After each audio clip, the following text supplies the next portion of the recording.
Hey, RetconRaider here. Today I thought we'd take a quick look at yet another Kickstarter project that recently caught my eye.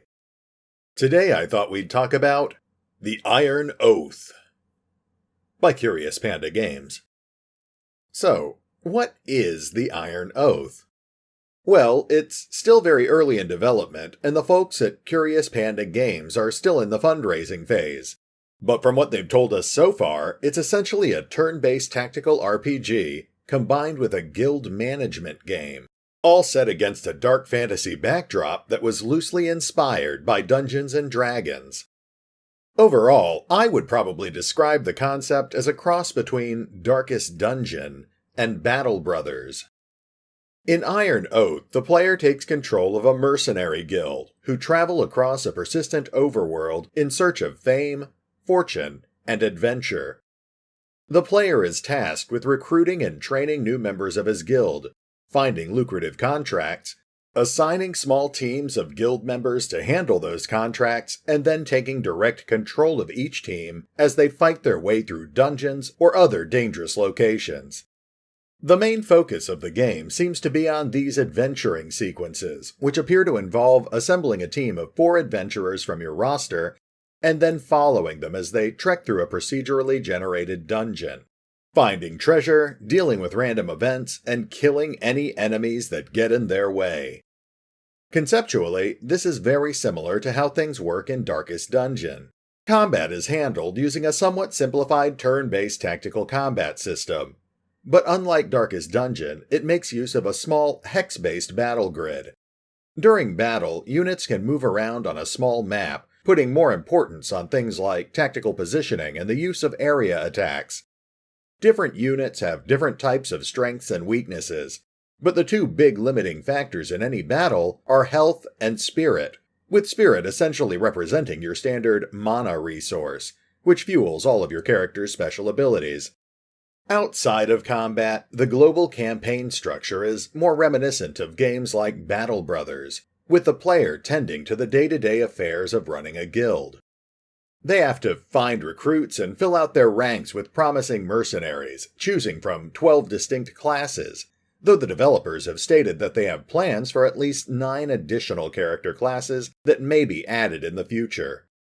Each class comes with its own assortment of unique active and passive abilities, and it's up to the player to decide exactly what kind of cross-class synergies they want to build their strategies around.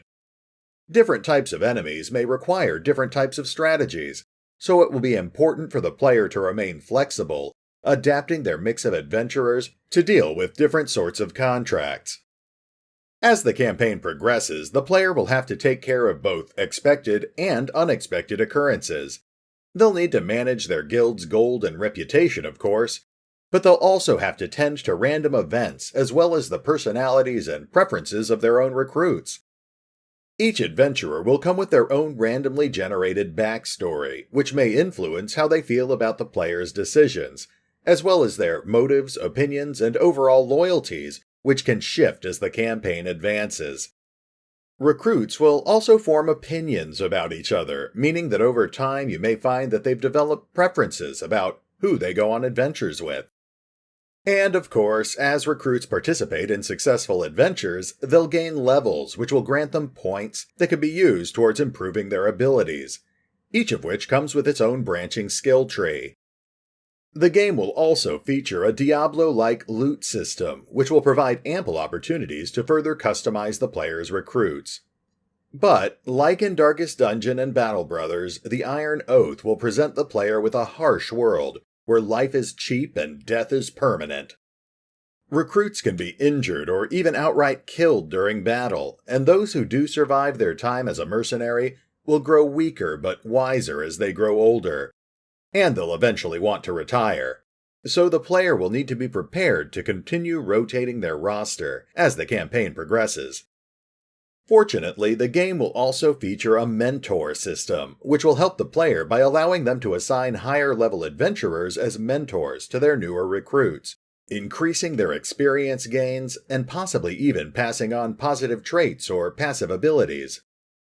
The world will also evolve around the player over time, At the beginning of the campaign, the overworld map will consist of 9 unique regions, and over 50 different cities and towns for the player to visit. It will always start off the same in the beginning, but over time a combination of random events and the player's decisions will help to shape the world, ensuring that no two campaigns ever play out the same way. Armies may march on other regions, cities might be burned to the ground, and entire kingdoms may collapse, overwhelmed by rivals or monstrous invaders. Many of the procedurally generated adventures will be influenced by the current state of the world, but there will also be handcrafted, story-driven adventures for the player to take on as well, giving the player even more opportunities to help shape the world around them. Aesthetically, the game uses a colorful pixel-based art style that seems to go well with the high magic dark fantasy setting. And the dark orchestral soundtrack seems quite fitting as well, though opinions will vary based on personal preferences. The developers have actually showcased several pieces of both the game's art and music online, so there's plenty of material to check out if you want to get a better idea of the style they're going for.